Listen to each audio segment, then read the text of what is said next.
आज योगी आदित्यनाथ ने भी कहा कि औरंगजेब और सालार मसूद गाजी जैसे आक्रमणकारियों की शान में कसीदे नया भारत बर्दाश्त नहीं करेगा। योगी आज बहराइच में थे।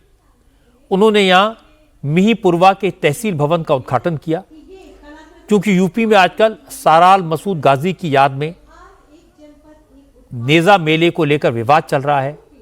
संभल में नेजा मेले की परमिशन नहीं दी गई है, लेकिन सालार मसूद गाजी की याद में सबसे बड़ा मेला बहराइच में लगता है। इस मेले का भी विरोध हो रहा है। इसलिए योगी ने बहराइच में विदेशी आक्रांताओं की बात की, कहा कि सनातन को खत्म करने की कोशिश करने वालों का, आस्था को रौंदने वालों का महिमा मंडन करना देशद्रोह है। जिन आक्रांताओं ने भारत में जुल्म किए हों, उनका गुणगान नए भारत के लोगों को स्वीकार नहीं है। एक तरफ एक भारत श्रेष्ठ भारत की परिकल्पना साकार हो रही है, पूरा देश एकजुट होकर के कार्य कर रहा है।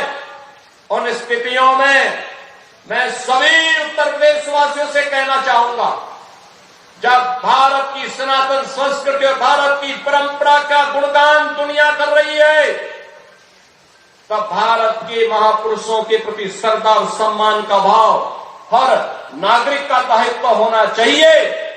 उन स्थितियों में किसी भी आक्रांता को महिमा मंडन नहीं करना चाहिए। आक्रांता का महिमा मंडन का मतलब देशद्रोह की नींव को पुख्ता करना, और स्वतंत्र भारत ऐसे किसी देशद्रोही को स्वीकार नहीं कर सकता है जो भारत के महापुरुषों को अपमानित करता हो, उन आक्रांताओं का महिमा मंडन करता हो, जिन आक्रांताओं ने भारत की सनातन संस्कृति को रौंदने का कार्य किया था, बाहर बेटियों की इज्जत पर हाथ डालने का काम किया था, हमारी आस्था पर प्रहार किया था, उसे आज का ये नया भारत स्वीकार करने को कतई तैयार नहीं है। इसके बाद योगी सालार मसूद गाजी पर आए।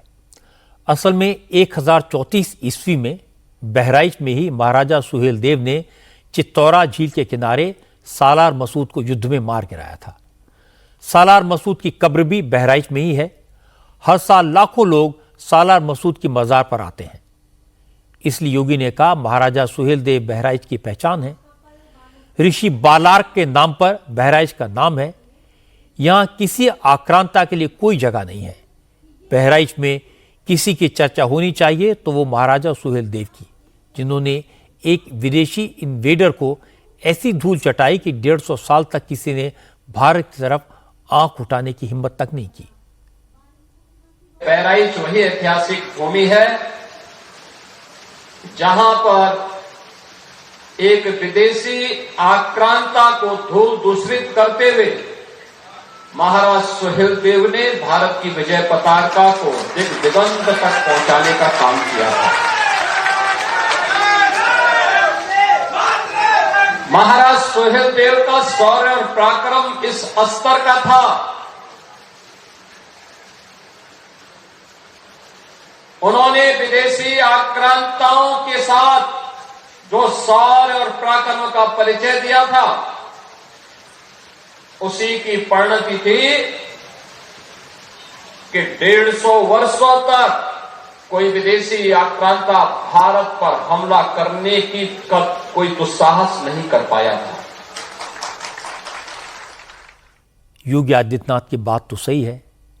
विदेशी आक्रमणकारियों को ग्लोरीफाई नहीं किया जाना चाहिए, उनका महिमा मंडन नहीं होना चाहिए। इस देश की विरासत सबकी है। इस देश की संस्कृति पूरे समाज की है। जिसने इस विरासत को मिटाने की कोशिश की हो, जिसने संस्कृति को नष्ट करने की कोशिश की हो, उसका महिमा मंडन कैसे हो सकता है?